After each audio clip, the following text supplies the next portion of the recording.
Sa mga driver po, lagi natin i-check ang ating mga tire kasi ang aksidente, madulas ang daan.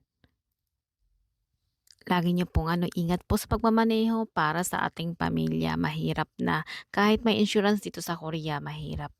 Mahirap ang magkasakit. Maraming maraming salamat po sa inyo. Huwag kayong magtitipid diyan sa pambili ng tire ha. Kasi 'pag nakahawak tayo na ng manibela, buhay na natin ang kataya diyan. Kaya ingat po talaga lagi sa lahat ng driver, lalo na din sa mga kapwa kong Pilipino. Nandito tayo sa Korea para magtrabaho at para sa ating pamilya, para sa mahal nating mga anak.